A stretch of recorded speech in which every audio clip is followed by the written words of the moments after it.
नमस्कार, मी डावकर आदितीन. आपण पाहतात ट्रूथएक्स न्यूज. सर्वोच्च न्यायालयाच्या आदेशानंतर राज्यात जिल्हा परिषद आणि पंचायत समिती निवडणुकांचा कार्यक्रम जाहीर झाला असून पुणे जिल्ह्यातील जुन्नर तालुक्यातील बोरी गटात राजकीय वातावरण तापले आहे.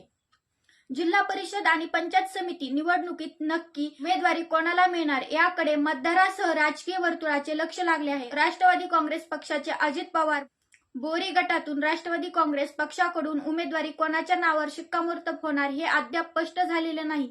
राष्ट्रवादी काँग्रेसचे जुन्नर तालुका अध्यक्ष पांडुरंग पवार यांच्या सूनबाई कविता संदीपान पवार या जिल्हा परिषद उमेदवारीसाठी इच्छुक असल्याची चर्चा जोरात चालू आहे.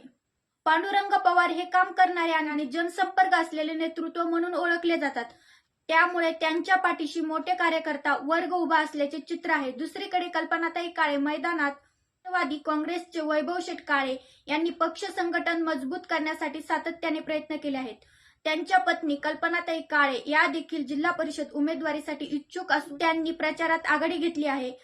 आता जर कविता पवार यांच्या नावाची अधिकृत घोषणा झाली तर कल्पनाताई काळे नेमका कोणता निर्णय घेणार? पक्षांतर्गतच राहणार धनुष्यबाण चिन्हावर की अपक्ष निवडणूक लढवणार याकडे सर्वांचे लक्ष लागले आहे. दुसऱ्या बाजूला उद्धव बाळासाहेब ठाकरे गटाकडून माऊली शेठ खंडागळे यांच्या पत्नी या मशाल चिन्हावर जिल्हा परिषद रिंगणात असल्याची चर्चा आहे. तर पंचायत समितीसाठी सुनील शेठ जाधव हे देखील मशाल चिन्हावर इच्छुक उमेदवार असल्याची माहिती आहे.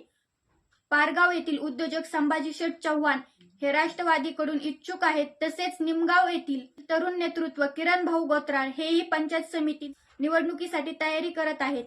किरण गोत्राळे यांनी रक्तदान शिबिरे, सामाजिक उपक्रम, संकटसमयी मदत कार्य यामुळे युवकांमध्ये चांगली ओळख निर्माण केली आहे.